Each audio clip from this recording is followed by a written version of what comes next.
జై శ్రీవన్నారాయణ. ఇట్లు మీ శ్రీవారిదాసుడు. మనం భగవంతుడికి ఎంతో పూజించిన పనులు ఆలస్యమవుతున్నాయా? కోరుకున్న ఫలితాలు రావడం లేదా? అందుకు కారణం మన గతంలో చేసినటువంటి మొక్కులు మర్చిపోవడమే కావచ్చు. మనలో చాలా మంది ఏదైనా కోరిక నెరవేరడానికి దేవునికి మొక్కులు మొక్కుతూ ఉంటాం.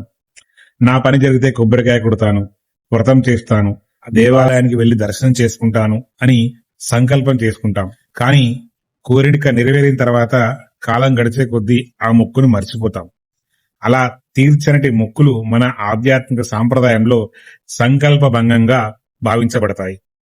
మరి ఇలాంటి మొక్కులు మర్చిపోయి ఉంటే ఏం చేయాలి? ఒక శైవ ఆచార విశ్వాసం ప్రకారం ఆర్ద్ర నక్షత్రం, సోమవారం, ప్రదోష సమయం వంటి ఈ సమయంలో శివారాధన చేయడం అనేది విశిష్టమైనటువంటి పూజగా భావించబడతాయి.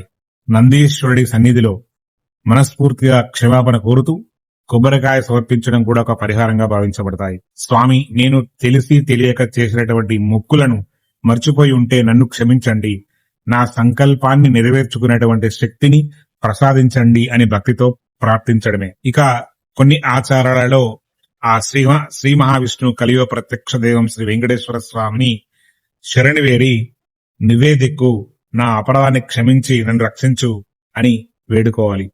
భక్తి అంటే కేవలం కోరికలు కోరుకోవడం కాదు, ఇచ్చిన మాటను నిలబెట్టుకోవడం కూడా. జై శ్రీమన్నారాయణ. ఇలాంటి ఆధ్యాత్మిక ధార్మిక విశేషాల కోసం ఫాలో చేయండి.